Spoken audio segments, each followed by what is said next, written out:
Para conocer a los protagonistas de nuestro siguiente rodaje, volvimos a tomar la carretera hacia el sur y nos dirigimos a Santa Bárbara, en la región del Biobío. Parte como de la dinámica y la razón por la que nace este proyecto es una instancia académica donde hacemos como una especie de mix, una combinación donde alguien está dirigiendo mi corto hecho en otra parte. ¿El corto que tú escribiste? Claro, yo escribí un corto que ahora lo está dirigiendo otro compañero en India y yo me agarré este corto de Islandia, que de hecho por eso también como que sentí que aterrizaba, tenía cierta conexión como con el campo chileno. Y eso, entonces es como súper interesante. Yo nunca había adaptado, dirigido un guión que no era mío. Ese ha sido un proceso muy interesante también, que venga de una cultura completamente diferente, como es Islandia, y tal vez con referentes incluso audiovisuales que son diferentes, y cómo hacer este proceso de ir adaptándolo a como no sé, como a la realidad de Chile, a los personajes chilenos, a cómo hablan los chilenos.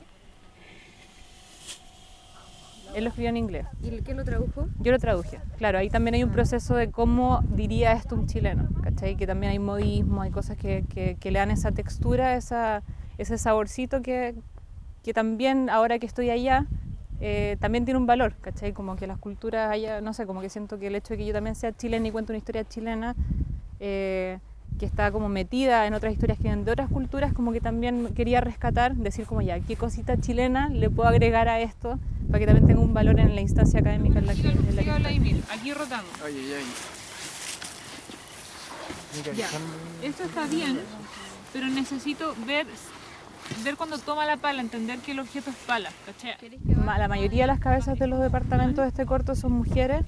También es súper curioso el hecho de que la historia tiene como en su corazón algo que igual es súper masculino, que son solamente personajes masculinos. Eso ha sido como algo súper curioso, pero fue gratuito en realidad. Y en los otros cortos, claro, siempre he tenido como un equipo que puede que haya estado un poco más dominado a nivel de cabeza de departamento por hombres, como que se ha dado vuelta para mí el concepto. No sé si he tenido un prejuicio, pero creo que igual uno nace en un sistema como de la narrativa de que los hombres a veces son mejores como manejando una cámara, ¿cachai? O poniendo las luces. Y eso siento que es errado, ¿cachai? Completamente errado. Tal vez si tú decís 10 frases yo puedo dejar 3, pero para tener el registro limpio y cuando te toque a ti tu plano, le das con todo. Entonces acá es en este plano en silencio, solo golpe. Este corto se trata de Javier, que es el protagonista. Él es un personaje que viene a buscar trabajo a un pueblo, o sea, al cual él no pertenece, y es como el proceso de este hombre en un contexto yo creo que igual se da un poco como en lugares más rurales tal vez, que están como un poco detenidos en el tiempo, en un contexto donde hay como ciertos códigos de conducta. Premonición es el título de este cortometraje, producido por un equipo conformado prácticamente solo por mujeres. Conversamos con uno de sus protagonistas. Me pareció interesante el proyecto, la historia, me gustó el lugar, la locación, me consideré como importante en el momento de evaluar. Además los chiquillos fueron a hablar conmigo, fueron de Santiago a Chillán a buscarme, conversamos, me contaron de la historia, que era un desafío para ellos. Y tomando y considerando todas esas situaciones es que decidí venir a trabajar.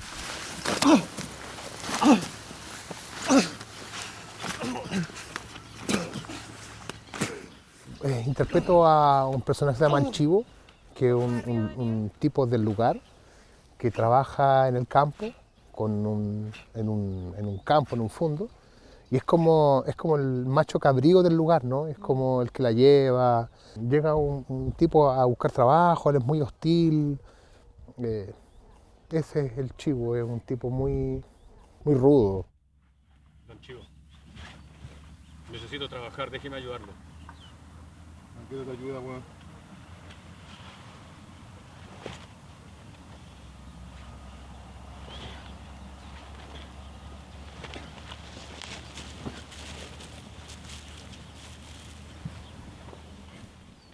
Mira, esa pala ahí, mierda. Esta para acá, weón. ¿Ves alguna diferencia en estar en un equipo que está liderado por mujeres? Somos distintos. Yo creo que hay miradas y sutilezas que hacen que las cosas sean distintas. Es importante, es interesante trabajar con mujeres no por hacer la diferencia, sino que porque estamos acostumbrados a que nos dirijan hombres y en todas las esferas de la sociedad siempre están los hombres primero, como género, ¿no? En cambio, en este caso con las chicas hay más afectividad, hay más abrazos, hay más sonrisa, hay más comunicación. De pronto con los hombres tendemos a ser un poco parcos, ¿no? Cada uno se mete en su cápsula nomás y yo sé lo mío, tú lo tuyo. Y salvo el caso cuando se dan los compadrazgos, del amiguismo y todo eso. Pero con mujeres sí, muy interesante trabajar, a mí me gusta. Me siento muy cómodo trabajando con mujeres.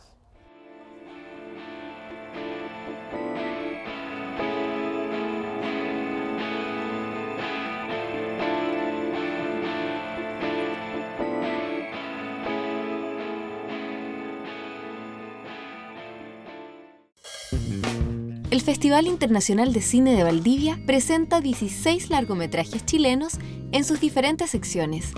Hablamos con algunos de sus directores. ¿Tú hace cuánto tiempo que estás viviendo fuera de Chile? Bueno, me fui hace como 25 años, la primera vez. Yo tengo 41. Luego volví a estudiar cine aquí. Estuve, bueno, lo que duró la carrera, luego trabajando, dando clases a la escuela de cine. Y luego me fui. Tehuén, Araucaria. ¿Qué número es en tus películas? En teoría, el segundo largometraje. Hice un primero. Mi primer trabajo fue el largometraje, pero lo tengo un poco relegado como al olvido. De hecho, no lo menciono mucho en la filmografía. ¿Cuántas veces lo has mostrado en Chile? ¿Es primera vez? Sí, hoy es el estreno. ¿El estreno como Chileno. latinoamericano? Sí, no, latino no, pero chileno sí. La terminé hace un tiempo ya, pero la terminé de rodar hace un tiempo.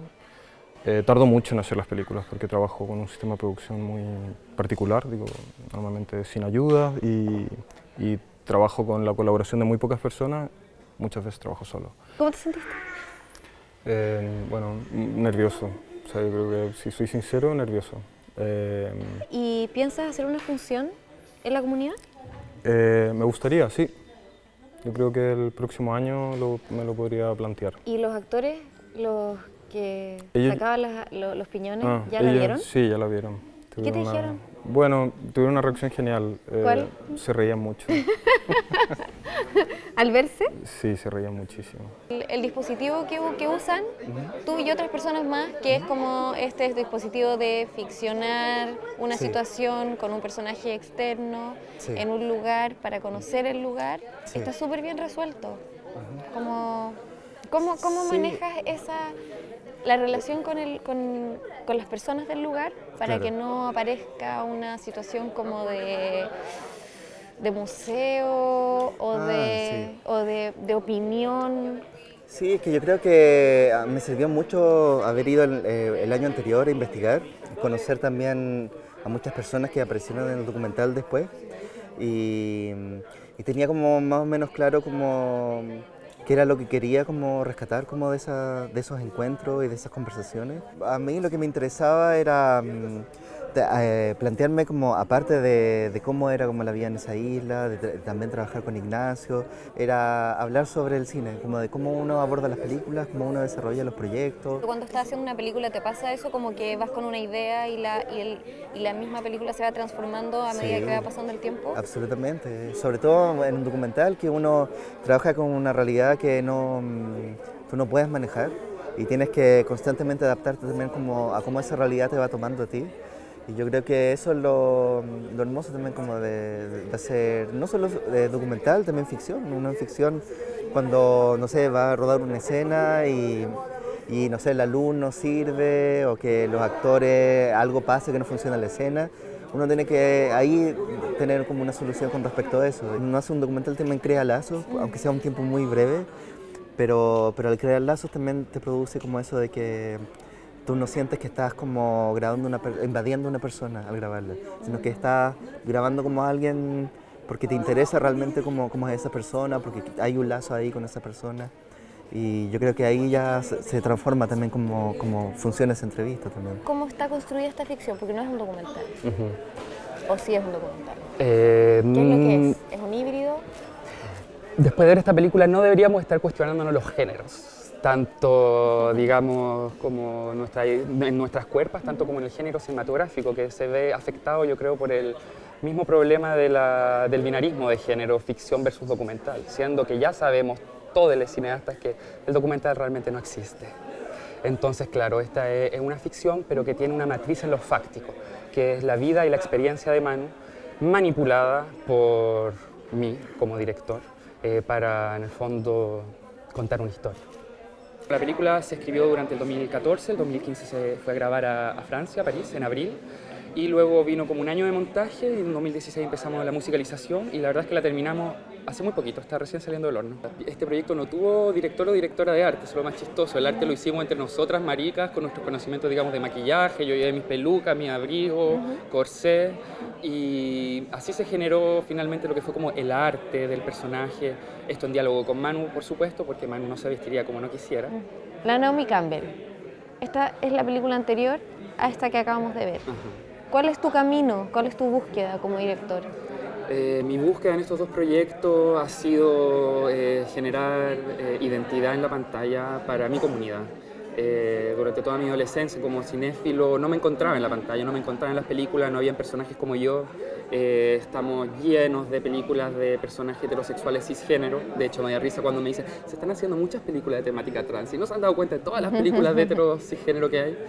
Entonces, por esa ausencia y por esa deuda que tiene el cine, yo creo que naturalmente me puse a trabajar en torno a la historia de mi amiga, las historias que yo conocía, sin necesidad de estar inventando mi historia. Y es un poco el trabajo que estoy haciendo. Bueno, yo trabajo en torno al arte transgénero, como cineasta, como performista también. Y mi tercera película, en mi primera película trabajé con el personaje era transexual. En esta película un personaje no binario. Y en mi tercera película estoy empezando a trabajar sobre el transformismo. Entonces siempre en torno a las temáticas trans y de mi comunidad. Tamara Costa es una de las actrices más talentosas y carismáticas del cine, teatro y televisión. Participó en una de las películas más vistas en la historia de nuestro cine. Te quiero mostrar una escena de una película. A ver. ¿Qué vaya a hacer? Sí, igual a mi hijo. Me voy a quedar aquí. Uy, Pablo Marcaya, pero como... Los niños están bien. Como de 12.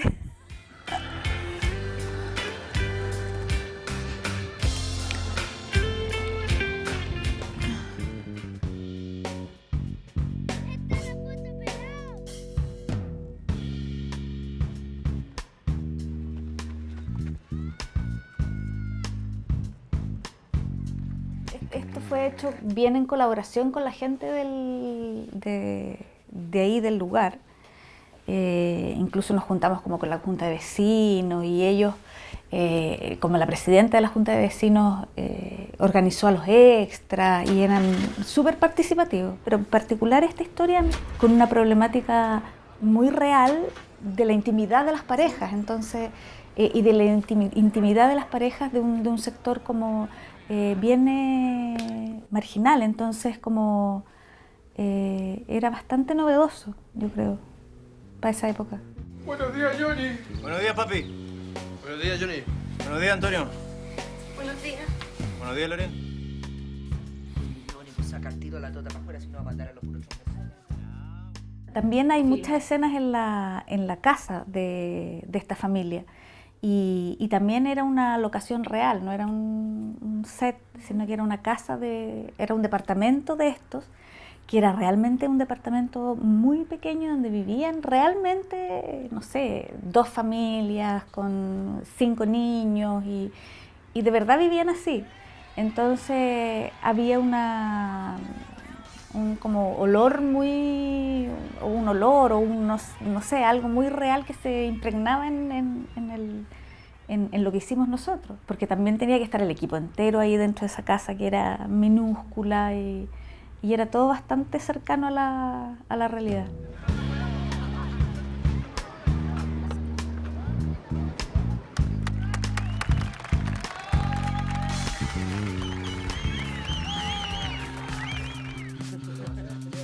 Para conocer algunos de los procesos de la postproducción de una obra audiovisual, visitamos a Marco de Aguirre.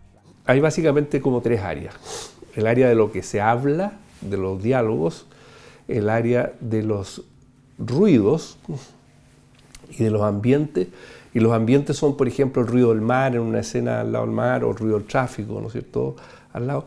Y hay una parte que es súper bonita y súper artesanal que se llama el Foley. Se llama así porque el señor que lo inventó se llamaba de apellido Foley. Y que es como hacer un traje a la medida de sonido de las películas.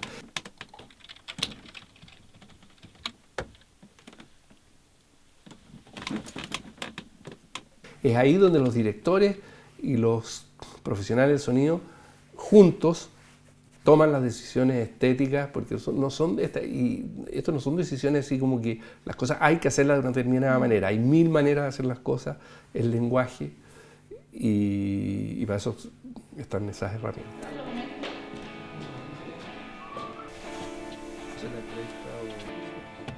Como una especie de radioteatro. Exactamente. Aquí hay una serie de superficies en el suelo distintas, donde las pisadas suenan de una manera distinta. Ahí hay madera, madera dura, distintas superficies, piedritas, piedras más grandes, hojitas, todos los ruidos que estos señores hacen aquí van teniendo distintas texturas, distintos cuerpos, ¿ves? Hay mesas, ahí hay otra superficie más para hacer pasos.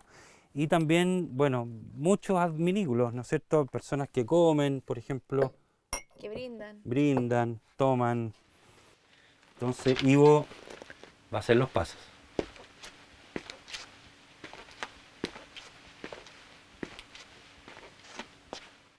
Generalmente los artistas de Foley ven todas las cosas y todas suenan. Claro. Y es bonito eso, porque hay cosas que uno realmente no ve, pero suenan igual.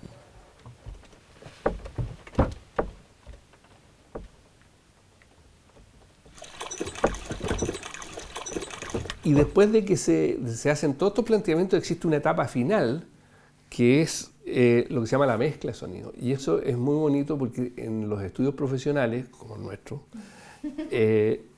son salas que son como una sala de cine, y todas las decisiones que se toman desde el punto de vista del espectador, porque son salas que están calibradas de tal manera que las decisiones que tú tomes ahí son las mismas decisiones que se van a escuchar en un cine. Porque en este tipo de salas no existe que la gente suba o baje el volumen. El espectador entra a una sala y se abandona a lo que le entregan. Salvo que haya errores muy grandes, no hay ningún... no se levanta un espectador y le sube y le baja el volumen a lo que está pasando. Por lo tanto, hay una estandarización, y las salas donde se toman las decisiones, que se llaman las salas de mezcla final. Y de la sala de Foley nos vamos a la sala de mezcla. Todos los sonidos que llegan a este estudio y se mezclan para que el sonido quede equilibrado y suene como nosotros queremos y como los productores y el director o la directora de la película, en este caso director, quieren que suene. Que me haya hecho secundario.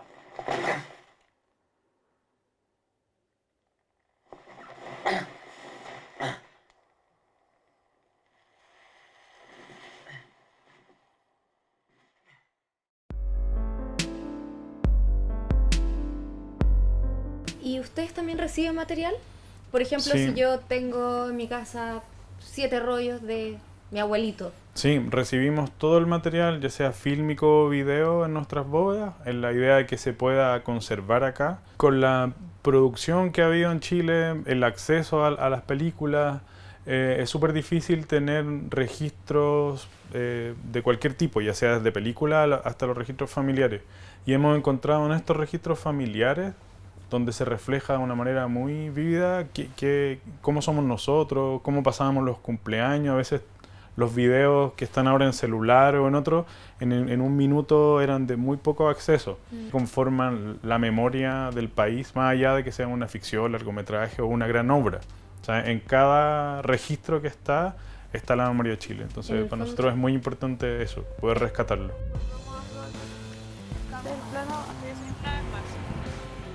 Esto es un corto que vinimos a hacer acá a Santa Bárbara de la directora Leticia Aquila, que ya ha hecho otros cortos antes.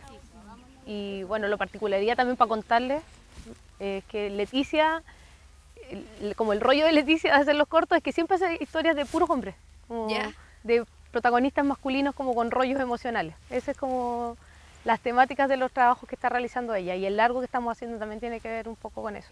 El otro corto que había hecho ella antes y había ganado Femcine hace un par de años, creo que fue la primera edición, también tiene que ver con eso. La religión, la emocionalidad de los hombres en sociedades clausuradas o bien tradicionales. Y lo particular también es que mucha gente desde afuera nos ha dicho este corto lo hacen puras minas. Y el puras minas yo lo rebato, pero al mismo tiempo me gusta, porque tiene que ver con que visiblemente hay más mujeres en las jefaturas de los equipos. ¿Cuántos hombres hay en este equipo? Fuera de los actores son 4 hombres. ¿Y cuánto es el equipo total? El equipo somos 13. Hay poco tiempo, hay pocos recursos y necesitas como un partner bien al lado tuyo. La Fran, como le había contado, la conocí el año pasado y a mí personalmente me interesaba trabajar con la directora de foto mujer, y cuando Leti me dijo armemos equipo, ella había pensado en un director de foto hombre. Yo le dije probemos con Francisca, le mostré sus trabajos antes, que la vi súper bien. Fue como, dale, se generó un buen vínculo. Vamos a grabar esto, su contraplano de esta situación, y después el plano de cayendo, y la idea es como que los dos entran a cuadro en diferentes. A ver, los cortos es una realidad que tienen menos pantalla que los largos. ¿Cuál es el objetivo de hacer un corto como productora? En este caso puntual, el corto está porque tiene que hacerlo como ejercicio de la escuela, es un asunto de formato. Pero ya hablando como productora, yo no considero que el corto sea digamos un formato menor, una obra menor. De hecho, tiene toda una pantalla, lo que pasa es de que comercialmente no tiene la misma distribución que tiene un largometraje, ¿no? Pero a nivel de distribución internacional los cortometrajes se mueven un montón, tienen más posibilidad de hacerse, también muchas veces sirven como para comenzar la carrera de un director, pero hay gente que hace muchos cortos y también le da bien. En cierta forma es como tratar de posicionar mejor los cortos, hay distribuidoras de cortos, hay plataformas para distribuir cortos. Sí, Chile tiene un Oscar de un corto.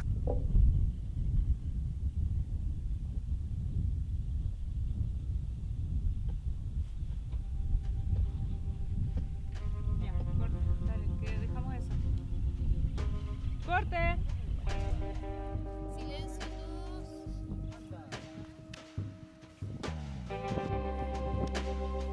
¿Y qué haces tú en esta película? Dirección de fotografía y cámara. Básicamente estar encargada de la propuesta lumínica y visual en términos de luz y encuadre de la película. ¿Con cuántas personas estás trabajando en esta película? En mi equipo, Sí. tenemos a 2 personas, tengo a 3. Tengo un eléctrico, un asistente de cámara que es foquista y estamos con un data manager, que vendría a ser como un ayudante del equipo en rodaje. ¿Y cómo ha estado el rodaje? Súper entretenido. Ayer tuvimos día solo de interiores, así que estuvo desafiante porque estamos trabajando con pocas luces. ¿Eso es por una decisión o es por un tema de producción? Ambas cosas. Sabíamos que el rodaje iba a ser una producción chiquitita y en general yo en todos los cortos en los que he hecho fotos y cámara he trabajado con pocas luces. Trabajo con mucha luz natural, estudiando mucho las locaciones y la hora en la que entra la luz que quiero en tal locación, entonces hacemos visitas técnicas previas al rodaje y marcamos todos los detalles, ¿cachai? Para cuando lleguemos a la locación, el día que tenemos que grabar, sepamos por dónde va a entrar la luz y cuánto rato de luz vamos a tener en ese lugar y cómo puedo yo apoyar, ¿cachai? La luz que voy a tener ahí para jugar un poco. El porcentaje de mujeres en los equipos de cámara es minoritario igual. Sí. ¿Qué crees tú? ¿A qué se debe? ¿Qué te pasa con eso? Creo que tiene que ver con una cosa física, por un lado.